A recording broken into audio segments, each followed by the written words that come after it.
Hello class 8।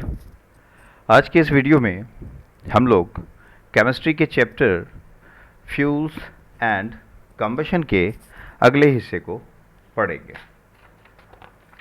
जैसा कि इस वीडियो में हम लोगों ने पहले फ्यूल्स के बारे में जाना, टाइप्स ऑफ फ्यूल्स के बारे में जाना और साथ ही साथ जो उसके एडवांटेजेस हैं फ्यूल्स के उसके बारे में भी जाना और कैलोरीफिक वैल्यू के बारे में जाना और आइडियल फ्यूल्स के क्या कैरेक्टरिस्टिक्स होते हैं, इन चीज़ों को हमने देखा था। So our next topic is fossil fuels. तो सबसे पहले ये समझ लें कि फॉसिल्स होते क्या हैं। जो डिकेइंग मटेरियल्स है ऑर्गेनिक के, लिविंग ऑर्गेनिज्म जब डेड हो जाते हैं और डेड होने के बाद जब वो लंबे समय तक इस अर्थ क्रस्ट के नीचे उनके जो रिमेन्स है यानी उनका जो बॉडी है जब अर्थ क्रस्ट के नीचे काफ़ी दिनों तक दबा रहता है तो एक्सेसिव टेम्परेचर और प्रेशर के कारण ऑर्गेनिक मटेरियल चेंज हो जाता है फ्यूल्स के रूप में। तो ऐसे फ्यूल्स को हम लोग फॉसिल फ्यूल्स कहते हैं। So for example coal, petroleum and natural gases are fuels. ये सभी जो है ये फॉसिल फ्यूल्स हैं and as they were naturally formed from the dead remains of living organism. Coal was formed over millions of years from dead plants that go buried inside the earth.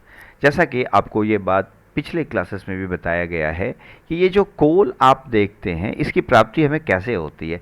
ये actually ये कोल जो होते हैं millions of years यानी लाखों साल पहले जो फॉरेस्ट के जो या जंगल के जो प्लांट्स हैं, फॉरेस्ट के प्लांट्स जो हैं वो किसी भी नेचुरल कैलेमाइटीज़ के कारण, भूकंप के कारण और या फिर किसी और भी कारण ये जो है ये ज़मीन के अंदर चले गए या फिर यूँ कहें कि इसके ऊपर जब ये भूकंप के कारण जब ये ज़मीनें फटी तो इसमें ये पेड़ समा गए और इसके ऊपर एक लेयर बना अर्थ का वापस कई सालों में यानी लाखों सालों में। तो धीरे धीरे ये प्लांट्स जो है एक्सेसिव टेम्परेचर और प्रेशर के कारण कोल में तब्दील हो गए। उसी तरह से पेट्रोलियम जो हमें डीप सी से प्राप्त होता है और इसी पेट्रोलियम से हम पेट्रोल, डीजल, कैरोसिन जैसे और भी कई प्रोडक्ट्स प्राप्त करते हैं।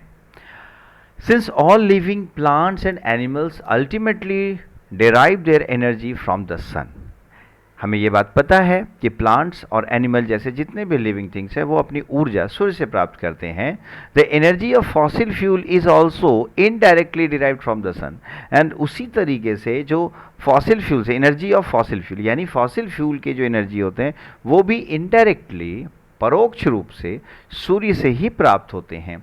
So fossil fuels are the most important source of energy for us, यानी फॉसिल फ्यूल्स जो है वो हमारे लिए आज के मौजूदा दौर में ये फॉसिल फ्यूल्स हमारे लिए एक महत्वपूर्ण फ्यूल्स है।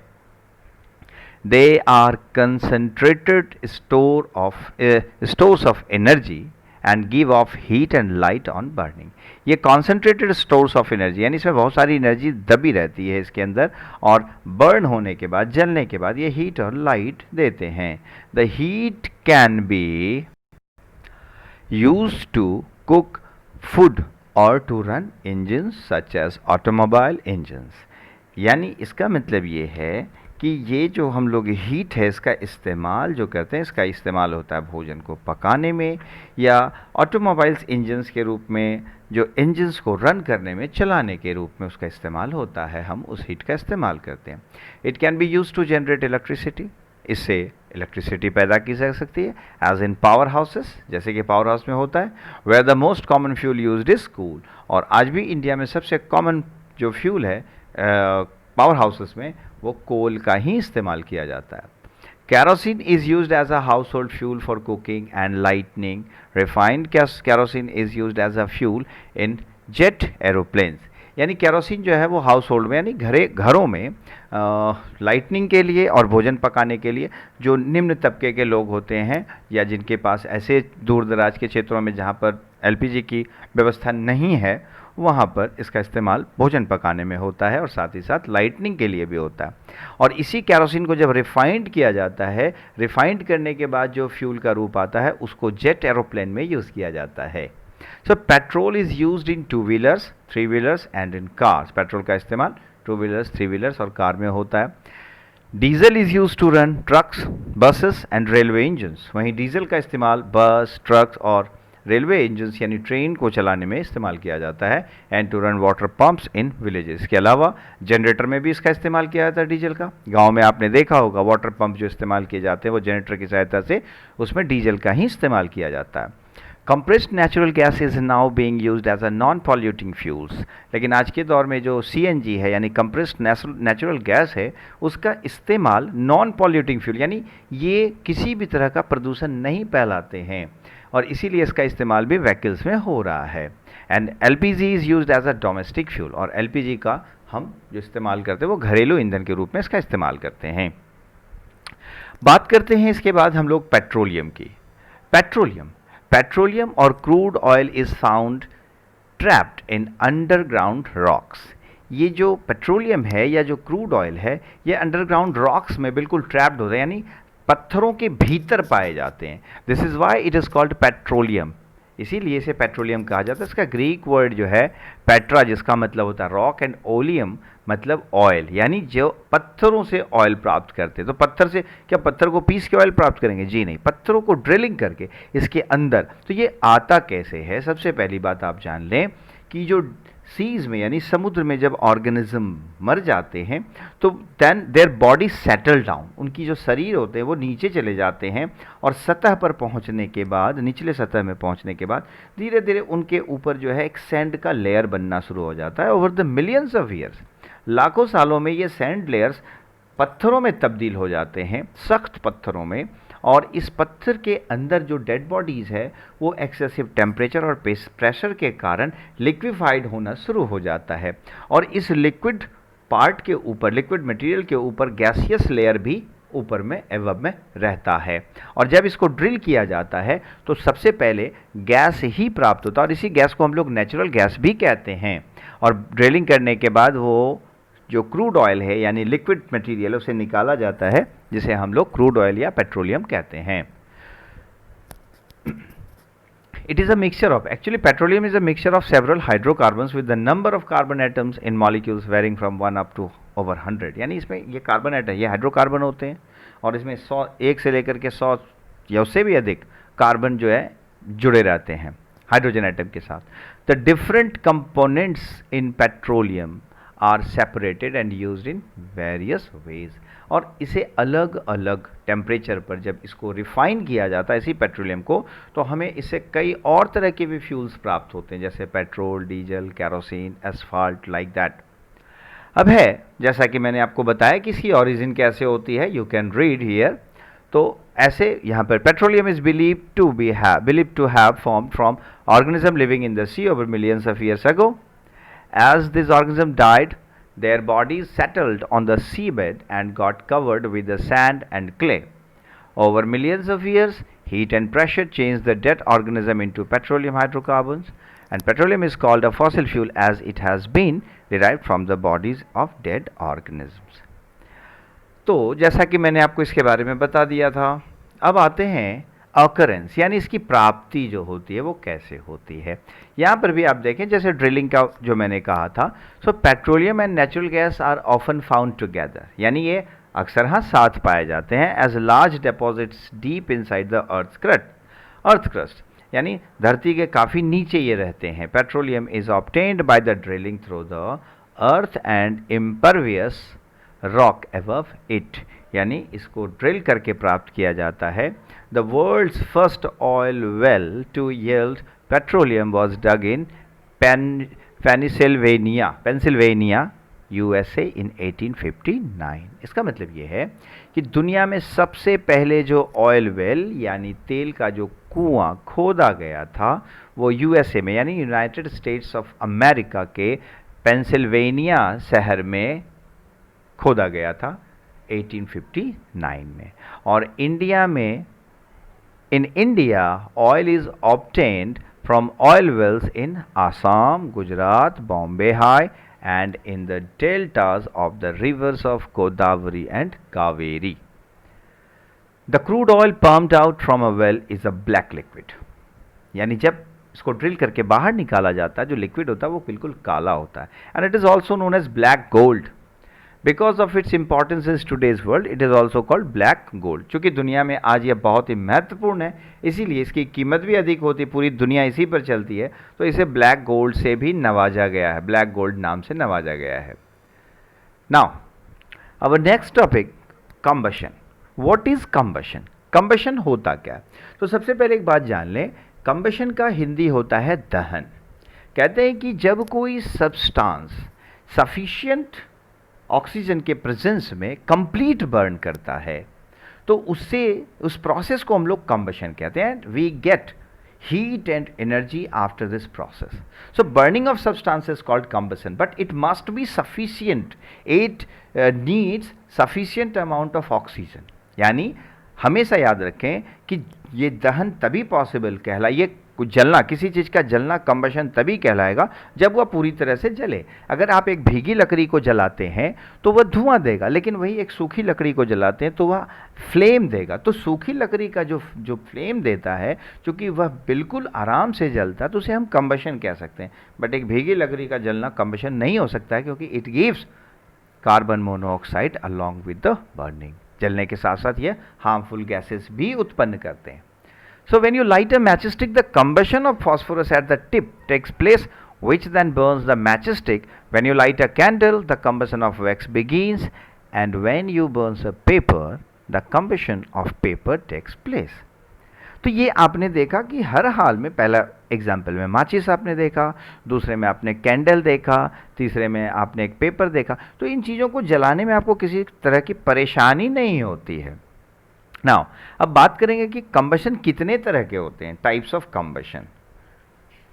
तो टाइप्स ऑफ कंबशन के बारे में सबसे पहले जान लें कि जो पहला है आपका जैसे रैपिड कंबशन। अगर मैं बात करूं रैपिड का, अब पहले ये समझ लें कि टाइप्स ऑफ कंबशन क्यों, आखिर ये क्यों बताया गया। उसका कारण ये है कि कई चीज़ें अलग अलग तरीके से जलती हैं। अगर आप बात करें एक पटाखे की जलने की, जब आप दीपावली में एक पटाखा जलाते हैं तो वह एक साउंड के साथ जलता है। वहीं पर अगर उससे बारूद निकाल कर एक कागज़ पर लगा दें तो वह एक अलग तरीके से जलता है। कैंडल के जलने के तरीके अलग होते हैं, लकड़ी के जलने के तरीके अलग होते हैं। वहीं पर अगर किसी एलपीजी सिलेंडर में आग लग जाए तो उसके जलने के तरीके अलग होते हैं। तो कंबशन को इस जो डिफरेंट फॉर्म्स हैं, ये टाइप्स हैं, वो कितनी तेज़ी से या कितनी लेट से एनर्जी रिलीज करता है, कितनी जल्दी से जलता है, उसके आधार पर इसके टाइप को डिफाइन किया गया है। तो सबसे पहले अगर हम देखें as per your book rapid combustion, so we find that the gas burns rapidly and produces heat and light. तो कोई भी चीज़ जब बहुत तेज़ी से तुरंत जले और हीट और लाइट दे तो उसे हम लोग कहते हैं रैपिड कंबशन। रैपिड का मतलब ये होता है जल्द से जलना। ठीक उसी तरीके से अगर जब आप मैचस्टिक को जलाते हैं तो उसके टिप पर लगा हुआ फास्फोरस बहुत तेजी से जलता है, तो ये रैपिड कंबशन है। दूसरा है spontaneous combustion, the type of combustion in which a material suddenly Burns into flame, यानी कोई चीज़ अचानक जले फ्लेम के साथ, and without the application of any apparent cause is called spontaneous combustion. यानी बिना किसी कारण के वह तुरंत जलने लग जाए तो वह स्पॉन्टेनियस कंबशन कहलाता है। इस पर आप देख सकते हैं जैसे कि फास्फोरस, अगर फास्फोरस को ऑक्सीजन कहीं से भी मिल जाए, फास्फोरस को अगर आप ऐसे छोड़ दें, वाइट फास्फोरस को, तो जैसे ही होगा ऑक्सीजन मिलते ही वो जलना शुरू हो जाएगा, उससे आग निकलने लग जाएगी, वहाँ पर आपको आग लगाने की ज़रूरत नहीं पड़ेगी। तो इस वजह से इसे हम लोग स्पॉन्टेनियस कंबशन कहते हैं, and it doesn't need any source. Now third one is explosion. Explosion का मतलब होता है विस्फोट। We generally have fireworks on festival days. When a cracker is ignited, a sudden reaction takes place with evolution of heat, light, and sound. A large amount of gas formed in the reaction is liberated. Such a reaction is called explosion.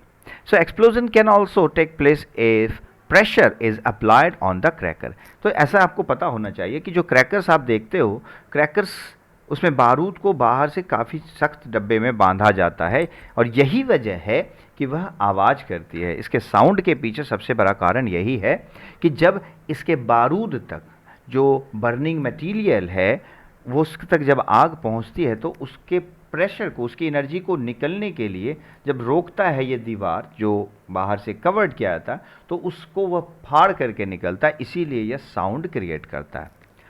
तो ये सभी जो है explosion कहलाते हैं। तो यानी कोई ऑब्जेक्ट जब पूरे साउंड के साथ हीट और लाइट रिलीज करे तो उसे हम लोग कहते हैं explosion. Now combustible and non-combustible substances. A substance which burns easily on fire, यानी आग लगाने के बाद अगर कोई चीज़ आसानी से जलने लगे उसे हम लोग combustible substance कहते हैं। और a substance which does not combustible, which does not burn, sorry, which doesn't burn on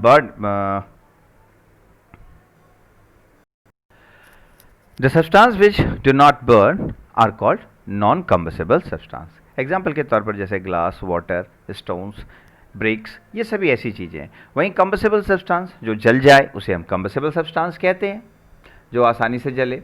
अब है कि combustion of substance is useful in many ways, यानी कंबस्टेबल कई मायनों में हमारे लिए फ़ायदेमंद होता है। जैसे your body obtains energy by burning glucose with the help of oxygen. जैसे जब हम भोजन करते हैं तो भोजन करने के बाद जो कार्बोहाइड्रेट हमारे डाइजेस्ट होकर के जो न्यूट्रिशन देता है वह हमारे सेल तक पहुंचता है, और वहीं जब हम ऑक्सीजन लेते हैं तो ऑक्सीजन भी हमारे सेल तक पहुंचता है। तो उस ऑक्सीजन और ग्लूकोज का, कार्बोहाइड्रेट जो ग्लूकोज में तब्दील होता है, उसका कॉम्बिनेशन यानी ग्लूकोज का कंबशन होता है किसके प्रेजेंस में? ऑक्सीजन के प्रेजेंस में, और यह हमारे बॉडी को हीट और एनर्जी के रूप में देता है, और ये एनर्जी कहलाता है एटीपी यानी एडिनोसिन ट्राइफॉस्फेट के रूप में। तो it occurs inside every living cells of your body, यानी हमारे शरीर के हर एक लिविंग सेल के अंदर ऐसा होता है। Combustion is a chemical reaction. वहीं अगर हम बात करेंगे combustion is a chemical reaction between a combustible substance and oxygen.